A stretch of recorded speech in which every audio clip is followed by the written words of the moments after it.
This is part 2 of Sir Arthur Conan Doyle's Great Adventures of Sherlock Holmes, Black Peter. I can see that you are not satisfied. That's Watson talking. Yes, my dear Watson, I am perfectly satisfied. At the same time, Stanley Hopkins' methods do not commend themselves to me. I am disappointed in Stanley Hopkins. I had hoped for better things from him. One should always look for a possible alternative and provide against it. It is the first rule of criminal investigation. What then is the alternative? The line of investigation which I have found myself then pursuing, it may give nothing, I cannot tell, but at least I shall follow it to the end. Several letters were waiting for Holmes at Baker Street. He snatched one of them up, opened it, and burst out into a triumphant chuckle of laughter. Excellent, Watson. The alternative develops. Have you telegraph forms? Just write a couple of messages for me. Sumner Shipping Agent, Ratcliffe Highway. Send 3 men on to arrive 10 tomorrow morning. Basil. That's my name in those parts. The other is Inspector Stanley Hopkins, 46 Lord Street, Brixton. Come breakfast tomorrow at 9:30. Important. Wire if unable to come. Sherlock Holmes. There, Watson, this infernal case has haunted me for 10 days. I hereby banish it completely from my presence. Tomorrow I trust that we shall hear the last of it forever. Sharp at the hour named, Inspector Stanley Hopkins appeared, and we sat down together to the excellent breakfast which Mrs. Hudson had prepared. The young detective was in high spirits at his success. You really think that your solution must be correct? Asked Holmes.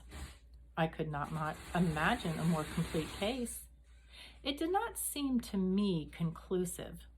You astonish me, Mr. Holmes. What more could one ask for? Does your explanation cover every point? Undoubtedly. I find that young Nelligan arrived at the Brambleite Hotel on the very day of the crime.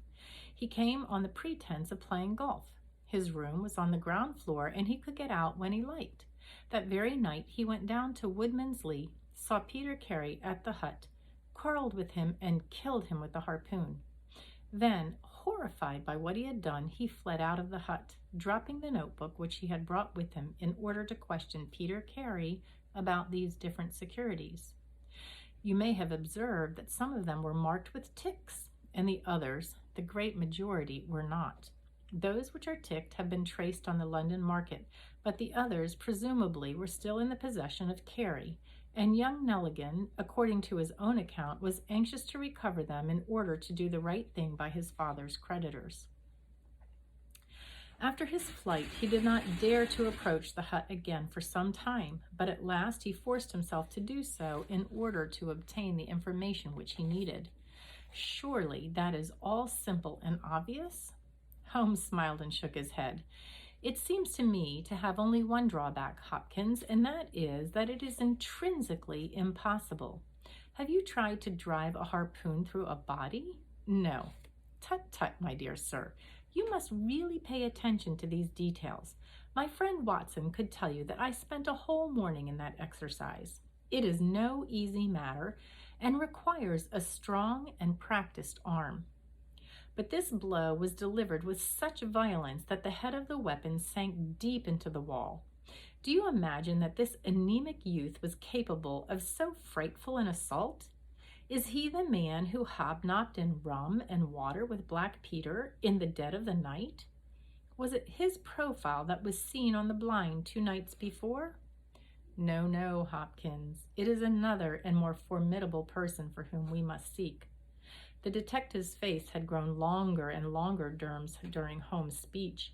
His hopes and his ambitions were all crumbling about him, but he would not abandon his position without a struggle. You can't deny that Nelligan was present that night, Mr. Holmes. The book will prove that. I fancy that I have evidence enough to satisfy a jury, even if you are able to pick a hole in it. Besides, Mr. Holmes, I have laid my hand upon my man. As to this terrible person of yours, where is he? I rather fancy that he is on the stairs, said Holmes serenely. I think, Watson, that you would do well to put that revolver where you can reach it. He rose and laid a written paper upon a side table. Now we are ready, said he. There had been some talking in gruff voices outside, and now Mrs. Hudson opened the door to say that there were 3 men inquiring for Captain Basil. Show them in one by one, said Holmes. The first who entered was a little Ribston Pippin of a man, with ruddy cheeks and fluffy white side whiskers. Holmes had drawn a letter from his pocket. What name? He asked. James Lancaster. I am sorry, Lancaster, but the berth is full. Here is half a sovereign for your trouble. Just step into this room and wait there for a few minutes. The second man was a long, dried-up creature with lank hair and sallow cheeks. His name was Hugh Pattens. He also received the dismal, his half-sovereign, and the other order to wait. The third applicant was a man of remarkable appearance. A fierce, bulldog face was framed in a tangle of hair and beard, and 2 bold, dark eyes gleamed behind the cover of thick, tufted, overhung eyebrows. He saluted and stood sailor fashion, turning his cap around in his hands. Your name? Asked Holmes. Patrick Cairns. Harpooner? Yes, sir. 26 voyages. Dundee, I suppose? Yes, sir. And ready to start with an exploring ship? Yes, sir. What wages? £8 a month. Could you start at once? As soon as I get my kit. Have you your papers? Yes, sir. He took a sheaf of worn and greasy forms from his pockets. Holmes glanced over them and returned them. You are just the man I want, said he. Here's the agreement on the side table. If you sign it, the whole matter will be settled. The seaman lurched across the room and took up the pen. Shall I sign here? He asked, stooping over the table. Holmes leaned over his shoulder and passed both hands over his neck. This will do, said he. I heard a click of steel and a bellow like an enraged bull. The next instant, Holmes and the seaman were rolling on the ground together. He was a man of such gigantic strength that even with the handcuffs, which Holmes had so deftly fastened upon his wrist, he would have quickly overpowered my friend had Hopkins and I not rushed to his rescue. Only when I pressed the cold muzzle of the revolver to his temple did he at last understand that resistance was vain. We lashed his ankles with cord and rose breathless from the struggle. I must really apologize, Hopkins, said Sherlock Holmes. I feel that the scrambled eggs are cold. However, you will enjoy the rest of your breakfast all the better, will you not? For the thought that you have brought your case to a triumphant conclusion? Stanley Hopkins was speechless with amazement. I don't know what to say, Mr. Holmes, he blurted out at last with a very red face. It seems to me that I have been making a fool of myself from the beginning. I understand now what I should never have forgotten, that I am the pupil and you are the master. Even now I see what you have done, but I don't know how you did it or what it signifies.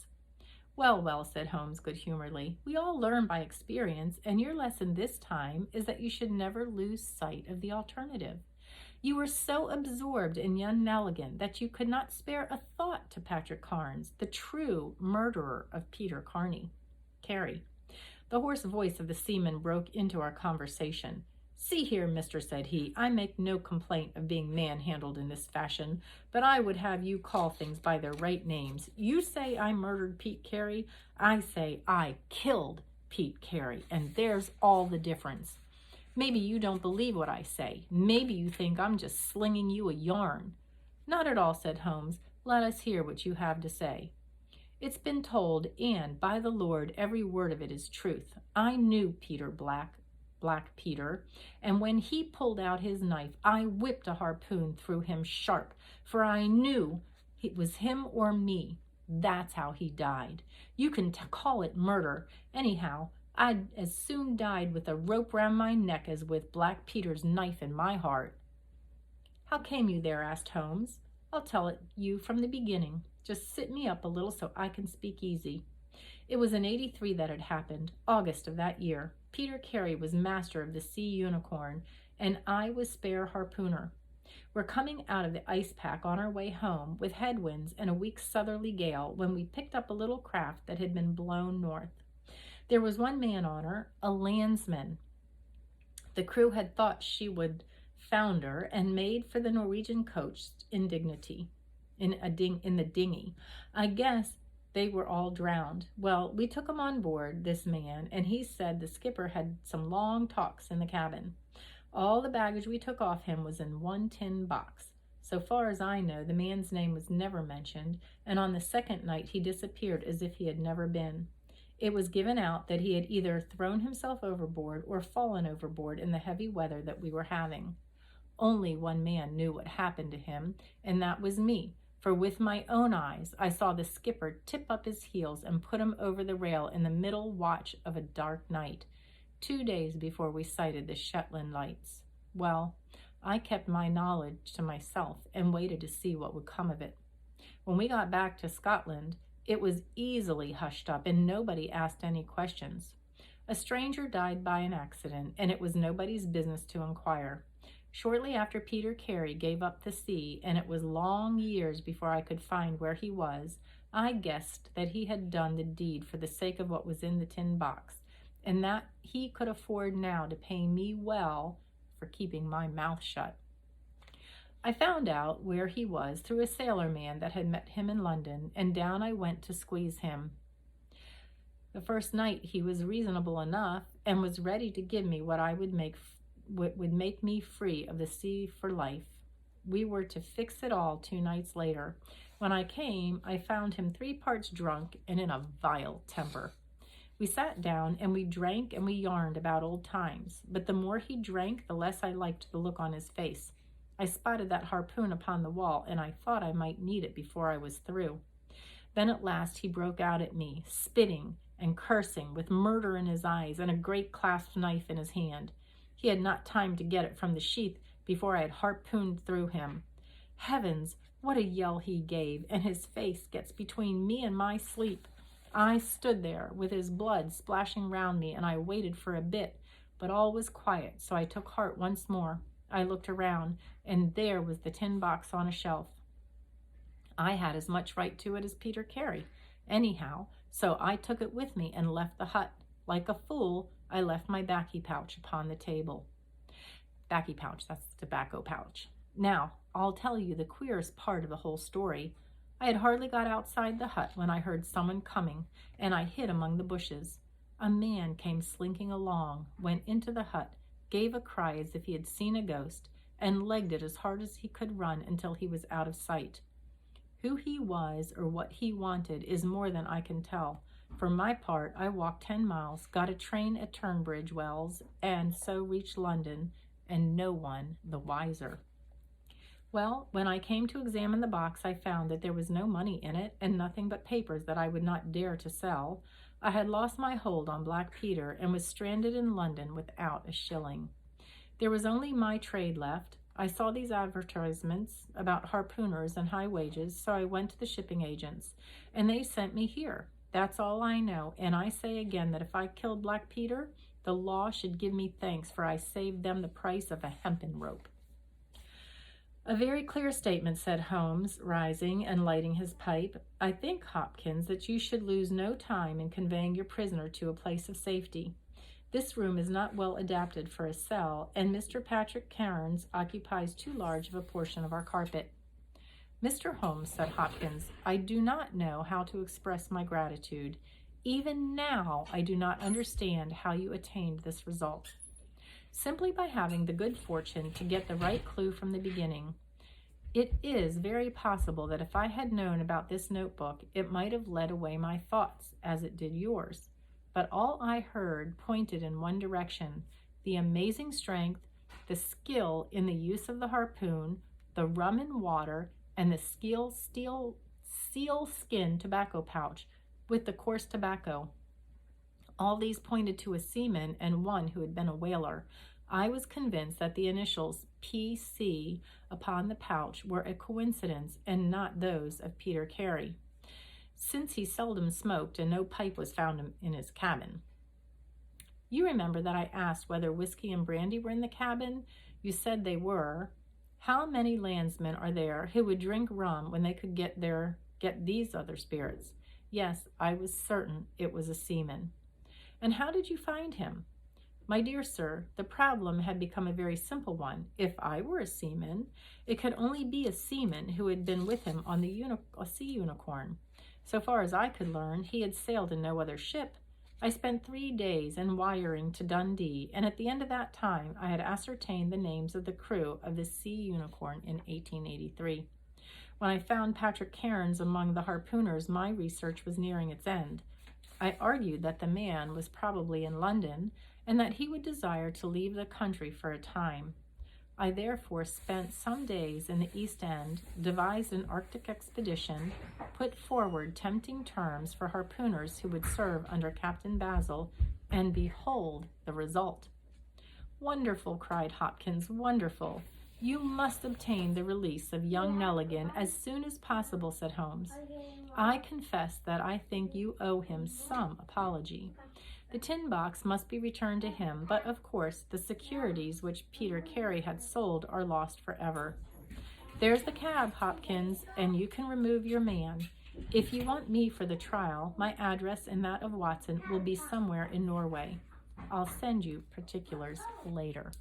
And that is the end of part 2 of Black Peter. I hope you enjoyed it. Until next time, bye-bye.